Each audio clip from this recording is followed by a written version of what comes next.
Hi aspirants ఎలా ఉన్నారు? This is Krish. Welcome to my channel Krish competitive Adda. So ఈరోజు మన టాపిక్ వచ్చి మీరు ఆల్రెడీ తమ్నైల్లో చూసారు. సో మాక్ టెస్ట్ల వల్ల మనకి ఏమైనా యూజ్ ఉందా, ఒకవేళ ఉంటే మాక్ టెస్ట్లు ఎలా రాయాలి, మాక్ టెస్ట్లు ఎందుకు రాయాలి, సో అనే ఈ రెండు టాపిక్ల మీద నేను ఈరోజు మాట్లాడాలనుకుంటున్నాను. సో ఇంక లేట్ చేయకుండా మెయిన్ టాపిక్లోకి వెళ్ళిపోదాం.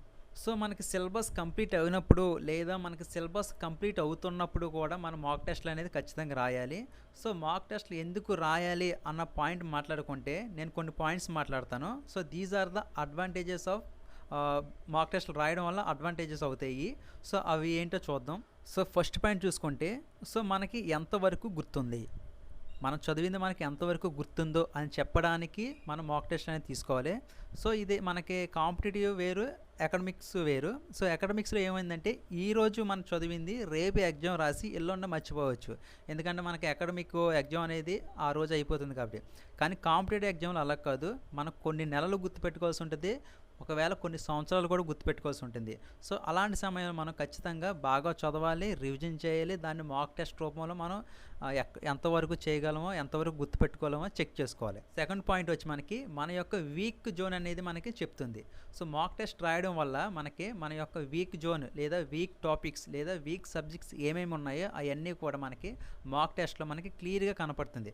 సో అలాంటి సమయంలో మనం ఏం చేయొచ్చు అంటే ఆ మాక్ టెస్ట్ రాసినప్పుడు మన యొక్క వీక్ జోన్ మనం కనిపెట్టి దాని మీద ఇంకా ఫోకస్డ్గా ఇంకా ఎక్కువ ఎఫర్ట్స్ అనేది పెట్టడానికి ఛాన్స్ ఉంటుంది. సో ఇది కూడా మనకి బెనిఫిట్ అవుతుంది. థర్డ్ పాయింట్ వచ్చి మనకి టైం మేనేజ్మెంట్. సో ఎగ్జామినేషన్లో మనకి అన్నిటికన్నా ముఖ్యమైనది ఏమైనా ఉందా అంటే అది ఖచ్చితంగా టైం మేనేజ్మెంట్.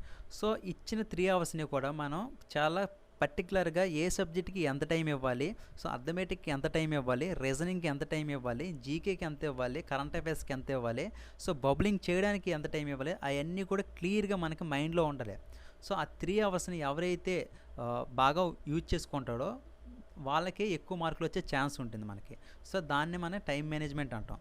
సో నెక్స్ట్ మనకి ఫోర్త్ పాయింట్ వచ్చి మనకి ప్రెషర్ హ్యాండిల్ చేయడం. సో మనం నార్మల్గా ఇంటి దగ్గర చేసిన ప్రాక్టీస్ కానీ రివిజన్స్ కానీ ఒక ఎత్తు అయితే మన ఎగ్జామినేషన్లో 3 అవర్స్లో రాసే పేపర్ అనేది ఒక ఎత్తు. సో ప్రెషర్ అనేది ఖచ్చితంగా అక్కడ 3 అవర్స్ ఖచ్చితంగా ఉంటుంది. సో ఇక్కడ అర్థమెటిక్ మీరు ఏ లెక్కైనా చేయగలరు, రీజనింగ్ ఏదైనా చేయగలరు, కానీ అక్కడ పేపర్లో ఎగ్జామినేషన్ హాల్లో కూర్చున్నప్పుడు మాత్రం మనకు వచ్చిన లెక్కలు కూడా ఒక్కోసారి చేయలేకపోవచ్చు, ఎందుకంటే మన ప్రెషర్ అనేది ఉంటుంది. సో టైం అనేది అయిపోతూ ఉంటుంది, ఇక్కడ ప్రాబ్లం అనేది మనకు తెలిసిన ప్రాబ్లం కూడా మనం అర్థం చేసుకోలేని పరిస్థితికి వెళ్ళిపోతాం, ఎందుకంటే టెన్షన్గా ఉంటుంది. సో ఆ ప్రెషర్ అనేది మనం హ్యాండిల్ చేయాలి. సో అది డైరెక్ట్గా ఫైనల్ ఎగ్జామ్లో హ్యాండిల్ చేస్తామంటే కుదరదు కదా. ముందు నుంచి మనం ఆ ప్రెషర్ని హ్యాండిల్ చేసుకుంటూ వెళ్తే ఫైనల్ ఎగ్జామ్ అనేది మనకి ప్రెషర్ లేకుండా ఎగ్జామ్ అనేది క్లియర్గా రాసుకుంటూ ఉంటుంది. సో అలా జరగాలంటే మనం ముందు నుంచి కూడా మాక్ టెస్ట్లు రాసుకుంటూ వెళ్ళాలి, ఆ ప్రెషర్ అనేది హ్యాండిల్ చేయాలి. సో ప్రెషర్ ఎవరైతే హ్యాండిల్ చేయగలరో వాళ్ళు మాత్రం ఖచ్చితంగా పై స్థానంలో ఉంటారు. సో ఇది చాలా ఇంపార్టెంట్. సో ఈ మనం ఎన్ని నెలలు ఎన్ని సంవత్సరాలు చదివన్నది కాదు, ఆ 3 గంటలు ఎవరైతే బెస్ట్ పెర్ఫార్మెన్స్ ఇస్తారో ప్రెషర్ లేకుండా స్ట్రెస్ పడకుండా వాళ్ళకే ఎక్కువ మార్కులు వచ్చే ఛాన్స్ ఉంటుంది. సో ఫిఫ్త్ పాయింట్ వచ్చి మనకి క్వశ్చన్ యొక్క టఫ్నెస్ మాట. సో మీకు క్వశ్చన్ యొక్క టఫ్నెస్ అర్థం అవ్వాలంటే ఖచ్చితంగా మీరు మాక్ టెస్టులు రాయాలి. సో మీరు ఎప్పుడో ఒక 4 సంవత్సరాలు 5 సంవత్సరాల క్రితం రాసిన పేపర్ మీరు గుర్తుండి సో ఆ వన్ లైనర్సే ఇంకా ఇప్పుడు కూడా అడుగుతున్నారు అనుకుంటే మీరు పొరపడినట్టే. సో ఇప్పుడు మన క్వశ్చన్ ప్యాటర్న్ అనేది టఫ్నెస్ అనేది చాలా హై లెవెల్లో ఉంటున్నది. సో ప్రతి క్వశ్చన్ కూడా మనకు వన్ లైనర్లు అనేది ఇవ్వట్లేదు, డైరెక్ట్ బిట్లు అసలు ఇవ్వట్లేదు, అన్నీ కూడా ఇండైరెక్ట్గా ఇస్తున్నాడు. సో అందుకే మనకి క్వశ్చన్ యొక్క టఫ్నెస్ అనేది తెలిసినప్పుడు మాత్రమే ఆ లెవెల్లో మనం చదువుతాం, లేదా ఆ లెవెల్ కన్నా ఇంకా పై స్థాయికి వెళ్ళి చదవాలని మనకి ఇంట్రెస్ట్ వస్తుంది. సో అలా చదివినప్పుడు మాత్రమే మనకి ఎక్కువ మార్కులు సంపాదించడానికి వీలవుతుంది. సో ఇది కూడా వన్ ఆఫ్ ద బెనిఫిట్ అవుతుంది మనకి మాక్ టెస్టులు రాయడం వల్ల. సిక్స్త్ పాయింట్ చూసుకుంటే క్వశ్చన్ యొక్క ప్యాటర్న్. సో క్వశ్చన్ ప్యాటర్న్ కూడా మనకు అర్థం చేసుకోవాలి. సో ఇదివరకు మనకు క్వశ్చన్ ప్యాటర్న్ అనేది డైరెక్ట్గా ఒకటే వన్ లైన్ క్వశ్చన్స్ వచ్చాయి మనకి, కానీ ఇప్పుడు మనకి ప్యాటర్న్స్ చాలా వచ్చాయి. ఒకటి మ్యాచింగ్ ఇస్తున్నాడు, నెక్స్ట్ సెకండ్ వచ్చే మనకి సరైనది. సో ఆప్షన్ 1, 2, 3, 4 ఇలా 4 ఆప్షన్లో ఒకటి మాత్రం సరైనది ఇచ్చి మిగిలినవి కూడా ఇన్కరెక్ట్ ఆన్సర్స్ ఇస్తాడు. దాంట్లో మనం ఫైండ్ అవుట్ చేయమంటాడు, కరెక్ట్ ఆర్ ఇన్కరెక్ట్ అంటాడు. లేకపోతే statement and reason. So statement ఇచ్చేసి దాని యొక్క రీజన్ ఇచ్చి కింద ఈ statement 1 correct and reason correct, 2 కూడా కరెక్ట్. సో ఈ టైప్ క్వశ్చన్స్ కూడా అడుగుతున్నాడు. సో ఈ ప్యాటర్న్స్ అన్నీ కూడా మనకు ఐడియా రావాలి. సో క్వశ్చన్ యొక్క ప్యాటర్న్ కూడా మనకి మాక్ టెస్ట్ల వల్ల తెలిసే అవకాశం ఉంటుంది. 7th పాయింట్ వచ్చి మనకి ఇంపార్టెంట్ టాపిక్స్ అనేది మనకి మాక్ టెస్టులు రాయడం వల్ల తెలుస్తాయి. సో మీరు నెంబర్ ఆఫ్ మాక్ టెస్ట్లు ఇచ్చినప్పుడు మీరు ఖచ్చితంగా ఒక టాపిక్ నుంచి ఖచ్చితంగా క్వశ్చన్స్ పడుతూ ఉంటాయి. సో ఫర్ సపోజ్ మనకి సైన్స్ తీసుకుంటే విటమిన్స్ నుంచి, లేదా ఫిజిక్స్ తీసుకుంటే మనకి న్యూటన్స్ లా కానీ, సో ఫిజిక్స్ లాస్ కానీ, ఓకేనా. అదేవిధంగా ఇక్కడ పాలిటీ తీసుకుంటే మనకి ప్రాథమిక హక్కుల నుంచి కానీ, లేకపోతే ప్రాదేశిక సూత్రాల నుంచి కానీ, సో ఇలాంటి క్వశ్చన్లు పడుతూ ఉంటాయి. సో మీరు అలాంటప్పుడు ఏం గమనించవచ్చు అంటే, these are the important topics. మీరు ఈ ఇంపార్టెంట్ టాపిక్స్ అని మీరు గుర్తుపట్టే అవకాశం ఉంటుంది. సో అలా గుర్తుపట్టినప్పుడు ఏం చేస్తారంటే, మీరు ఆ సబ్జెక్ట్ కానీ ఆ టాపిక్ కానీ కంప్లీట్ చేసే ముందు మీ మాక్ టెస్ట్లు ఏదైతే రిపీటెడ్గా అడుగుతున్నాడో ఈ టాపిక్స్ ముందు కంప్లీట్ చేసుకుంటారు. సో ఇలాంటి కంప్లీట్ చేసుకోవడం వల్ల మీకు టైం అనేది సేవ్ అవుతుంది. అదేవిధంగా మార్క్స్ అనేది ఎక్కువ చేయడానికి ఆస్కారం ఉంటుంది. సో 8th పాయింట్ వచ్చి మనకి మీ యొక్క మిస్టేక్స్ అనేది ఖచ్చితంగా మిర్రర్లో చూపిస్తుంది. సో మీకు మాక్ టెస్ట్ రాసిన తర్వాత రిజల్ట్ చూసుకున్న తర్వాత, అరే ఈ క్వశ్చన్కి ఆన్సర్ ఇది కదా, ఇది ఎందుకు పెట్టాను, ఆ ప్రెషర్ హ్యాండిల్ చేయలేక మీరు తప్పులు పెడతారు. అదేవిధంగా అర్థమెటిక్ రీజనింగ్ చేసినప్పుడు కూడా ఆ ఫార్ములాస్ మర్చిపోవడం కానీ, లేకపోతే రాంగ్ ఫార్ములాస్ వేయడం కానీ, సో ఇలాంటి మిస్టేక్స్ అనేవి జరుగుతూ ఉంటాయి. సో ఇలాంటి సమయంలో కూడా మన యొక్క మిస్టేక్స్ అనేది మనకు రెక్టిఫై చేసుకుంటానికి ఏ టైంలో ఎలాంటి సిచ్యువేషన్స్లో మనం మిస్టేక్ చేస్తున్నాం, సో అవన్నీ రెక్టిఫై చేసుకుంటూ కూడా మనకి మాక్ టెస్ట్ అనేది యూజ్ అవుతుంది. ద ఫైనల్ పాయింట్ ఈజ్ మీ మీద మీకు కాన్ఫిడెన్స్ పెంచుతుంది. సో మాక్ టెస్ట్లు రాస్తున్నప్పుడు మీకు, సో ఫస్ట్ మాక్ టెస్ట్ రాసినప్పుడు మీకు తక్కువ మార్కులు వచ్చి ఉండొచ్చు. సో నెక్స్ట్ మాక్ టెస్ట్ మీకు మార్క్స్ పెరిగితే, నెక్స్ట్ మాక్ టెస్ట్లో ఇంకా మార్క్స్ పెరిగితే, అలా పెరుగుకుంటూ వెళ్తే, ఇంక్రీజ్ అవుతే మీ మీద మీకు కాన్ఫిడెన్స్ వస్తుంది. సో ఎప్పుడైతే మీ మీద మీకు కాన్ఫిడెన్స్ వచ్చిందో మీరు బాగా చదువుతారు, ఖచ్చితంగా జాబ్ క్రాక్ చేస్తాను అన్న పాయింట్ ఆఫ్ వ్యూకి మీకు వెళ్తారు, ఖచ్చితంగా మీకు కాన్ఫిడెన్స్ పెరుగుతుంది. సో ఇప్పుడు వరకు మనకి మాక్ టెస్ట్లు రాయడం వల్ల యూజ్ ఏంటని చెప్పాను ఇప్పుడు నేను. సో ఇప్పుడు మాక్ టెస్ట్లు ఎక్కడ రాయాలి అన్న పాయింట్ ఆఫ్ వ్యూ మాట్లాడతాను నేను. సెకండ్ పాయింట్ మాట్లాడతాను. సో మాక్ టెస్ట్లు ఎక్కడ రాయాలి అనడానికి నా దగ్గర ఒక 4 పాయింట్లు ఉన్నాయి. ఆ 4 పాయింట్లు మీకు ఎక్స్ప్లెయిన్ చేస్తాను. సో దాన్ని బట్టి మీరు ఎక్కడ తీసుకోవాలి, బెస్ట్ ఇన్స్టిట్యూషన్ ఏది, లేదా బెస్ట్ ఆన్లైన్ యాప్ ఏది చూసుకొని మీరు తీసుకోవచ్చు. తీసుకుంటే మనకి సో పేపర్ యొక్క స్టాండర్డ్ అనేది మనకి, సో మనకి ఫైనల్ ఎగ్జామ్లో రాస్తాం కదా, ఆ పేపర్ యొక్క స్టాండర్డ్కి మనకి మ్యాచ్ అవ్వాలి, లేదా మెయింటైన్ చేయాలి. సో అలా మెయింటైన్ చేసినప్పుడు మాత్రమే మనకి, సో మన ఫైనల్ ఎగ్జామ్లో మనం దాన్ని ఎదుర్కోగలం. సో అలాంటి ఇన్స్టిట్యూట్ మనం సెలెక్ట్ చేసుకోవాలి ఇక్కడ మనకి. సో మెయిన్ పేపర్ యొక్క స్టాండర్డ్ అనేది హై లెవెల్లో ఉండాలి. సో సెకండ్ పాయింట్ వచ్చి మనకి, మీరు మాక్ టెస్ట్లు తీసుకునేటప్పుడు ఎక్కడైతే ఎక్కువ మంది రాస్తున్నారో అక్కడ తీసుకోండి. సో ఎందుకంటే if you are in the smartest person in your room, then you are in wrong room. So మీరే మీ రూమ్లో అందరికన్నా తెలివైన వాడే అయి ఉంటే మీరు ఖచ్చితంగా మీరు రాంగ్ రూమ్లో ఉన్నట్టు అని ఒక కొటేషన్ ఉంది. సో దాని మీనింగ్ ఏంటంటే, ఫర్ సపోజ్ మీ ఇన్స్టిట్యూట్లో ఒక 100 మంది రాస్తుంటే మాక్ టెస్ట్లో, దాంట్లో టాపర్కి 100 మార్క్స్ వచ్చి మీకు 95 మార్క్స్ వచ్చాయి అనుకోండి. సో ఖచ్చితంగా మీరు ఏమనుకుంటారంటే నేను బాగా చదువుతున్నాను అనుకుంటారు, ఎందుకంటే మీకు టాపర్తో ఆల్మోస్ట్ ఈక్వల్గా వస్తున్నాయి కాబట్టి మార్క్స్ అనుకుంటారు. ఫర్ సపోజ్ వేరే ఇన్స్టిట్యూట్లో ఒక 5000 నుంచి 6000 మంది రాస్తున్నారు. సో టాపర్కి 160 వచ్చాయి, మీకు 95 వచ్చాయి, సేమ్ మార్క్స్ వచ్చాయి. అప్పుడు మీరేమనుకుంటారు, సో టాపర్కి 160 వచ్చి నాకు 95 వచ్చాయి అంటే నేను చాలా వెనకబడ్డాను అనుకుంటాం. సో ఇక్కడ ఏమనుకున్నారు మీరు, సో టాపర్తో ఈక్వల్గా వచ్చాయి అనుకున్నారు. సో రిలాక్స్డ్గా చదువుతారు. ఇక్కడ ఈ సిచ్యువేషన్లో ఏమనుకుంటారంటే నేను చాలా వెనకబడ్డాను అనుకుంటారు. సో అందుకే ఏంటంటే మనం ఎవరైతే తక్కువ మంది ఉన్నారో వాళ్ళతో కాంపిటీషన్ చూసుకోకూడదు మన చుట్టూ ఉన్న వాళ్ళతోటి. సో ఎవరైతే ఎక్కువ మంది ఉన్నారో వాళ్ళతో కంపేర్ చేసుకుంటే మన యొక్క స్టాండర్డ్ అనేది ఇంకా పెరగడానికి అవకాశం ఉంటుంది. సో అందుకే మాక్ టెస్ట్లు అనేది ఎక్కువ మంది ఉన్న వారి దగ్గర రాయండి. సో దీంట్లో థర్డ్ పాయింట్ మాట్లాడుకుంటే మనకి బెస్ట్ ఎక్స్ప్లెనేషన్ అనేది ఇవ్వాలి. సో మాక్ టెస్ట్ కంప్లీట్ అయిన తర్వాత దాని యొక్క ఎక్స్ప్లెనేషన్ అనేది చాలా మంచిగా వేస్తే ఖచ్చితంగా మనకి మార్క్స్ గెయిన్ చేసుకోవడానికి అవకాశం ఉంటుంది. So that means good faculty అని ఉండాలి.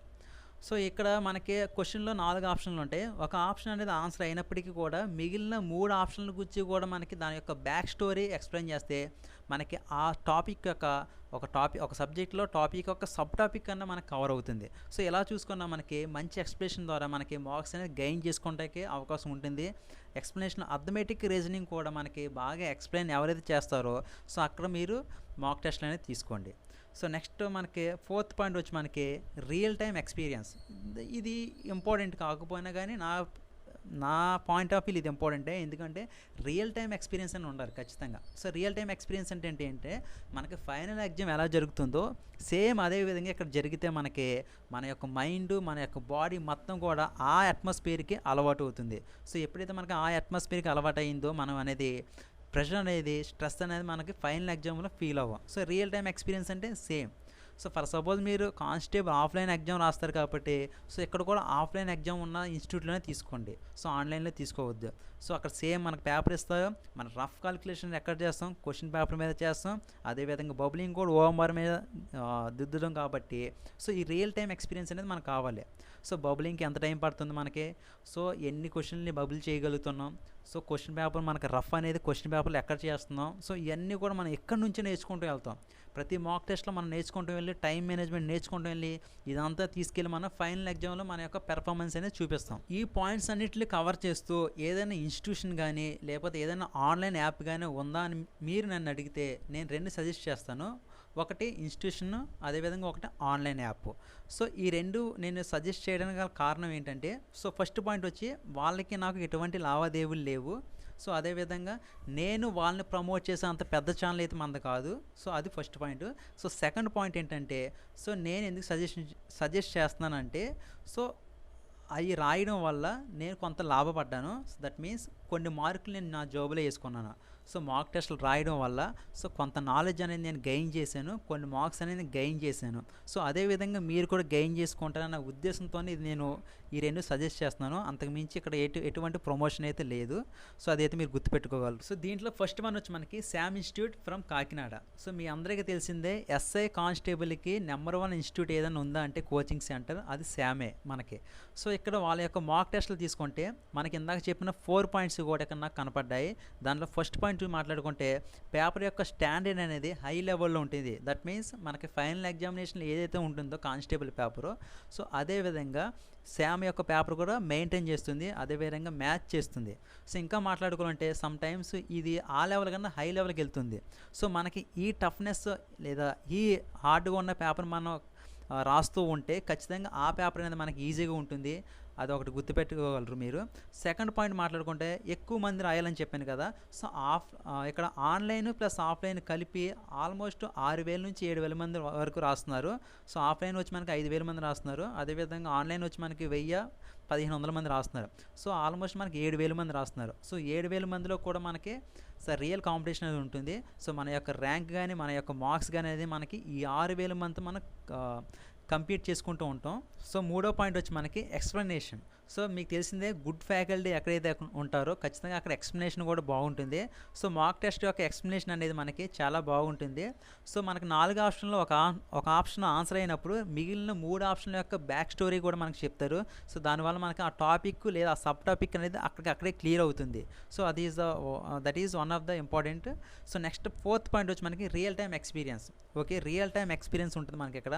ఎలాగంటే సేమ్ ఓఎంఆర్ షీట్ ఉంటుంది, సేమ్ కలర్, సేమ్ మొత్తం బబ్లింగ్ కూడా మనకి సేమ్ ఉంటుంది, అదేవిధంగా మన సిగ్నేచర్ సేమ్ ఉంటుంది, మన డీటెయిల్స్ సేమ్ ఉంటుంది, ఫ్యాకల్టీ ఉంటారు, అదేవిధంగా ఇన్విజిలేటర్ కూడా ఉంటారు. సేమ్ మనకి ఫైనల్ ఎగ్జామ్ ఎలాగైతే రాస్తామో సేమ్ అదే ఎక్స్పీరియన్స్, రియల్ టైమ్ ఎక్స్పీరియన్స్ అనేది మనకు ఉంటుంది. సో సెకండ్ వచ్చి మనకి టెక్స్ట్ బుక్ యాప్. మీ అందరికీ తెలిసిందే టెక్స్ట్ బుక్ యాప్. సో ఇది మనకి ఆల్ ఇండియా వైపు ఉంటుంది. సో టెక్స్ట్ బుక్ యాప్ ఎప్పటి నుంచో మనకి రైల్వేకి, ఎస్ఎస్సికి కూడా చాలా బాగా ఉపయోగపడుతుంది. ఇది ఎన్నో మాక్ టెస్టులు ఉంటాయి, 100లో ఉంటాయి మాక్ టెస్టులు దీనికి. సో మీరు దీంట్లో చూడండి, మనకి ఆ 4 పాయింట్స్ మనకి కవర్ చేసింది ఇది. సో ఫస్ట్ పాయింట్ చూసుకొని మనకి పేపర్ యొక్క స్టాండర్డ్. సో పేపర్ యొక్క స్టాండర్డ్ అనేది రైల్వే కానీ ఎస్ఎస్సి కానీ మిగిలినన్నీ కూడా, ముఖ్యంగా రైల్వే అండ్ ఎస్ఎస్సి అయితే చాలా బాగుంటుంది మనకి. ఆ లెవెల్లో మనకి ఇది చాలా బాగా చేస్తుంది, స్టాండర్డ్ మ్యాచ్ చేస్తుంది.